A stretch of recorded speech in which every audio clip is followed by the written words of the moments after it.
बड़ी भारी बात होती है। मानो किसी के यहाँ घर में सेवा हो और ठाकुर जी थोड़े से खंडित हो जाए, अब क्या करें? एक तरफ शास्त्र कहता है कि भाई खंडित विग्रह का विसर्जन कर दो, दूसरी तरफ 50 वर्ष से जाके पाम रगड़ रहे हैं, चित्र लगा रहे हैं, सब कर रहे हैं।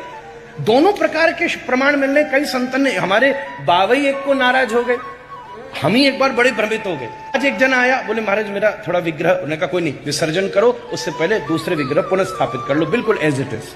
ठीक है। उस दिन भी हम बैठे, हफ्ता भर बाद दोबारा हम बैठे तो एक जना आया, बोले महाराज ऐसे ही विग्रह हो गए। महाबा बोले आजकल बहुत विग्रह क्यों खंडित हो रहे हैं? बोले हमने सुना आपने आज्ञा दी, फिर भी हम रिकन्फर्मेशन को आगे क्या विसर्जन कर दें? तो बाबा बोले बच्चे का हाथ टूट जाएगा तो क्या फेंके आएगा?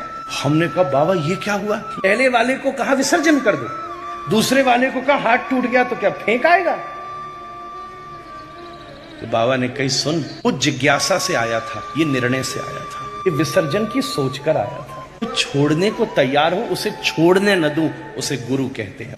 ये छोड़ने की सोच कर आया था, ही जस्ट वांटेड अ रिकन्फर्मेशन। वो एस्पिरेशन से आया था, ये कन्फर्मेशन के लिए आया था। बोले अब ये तो आप में प्रज्ञा है।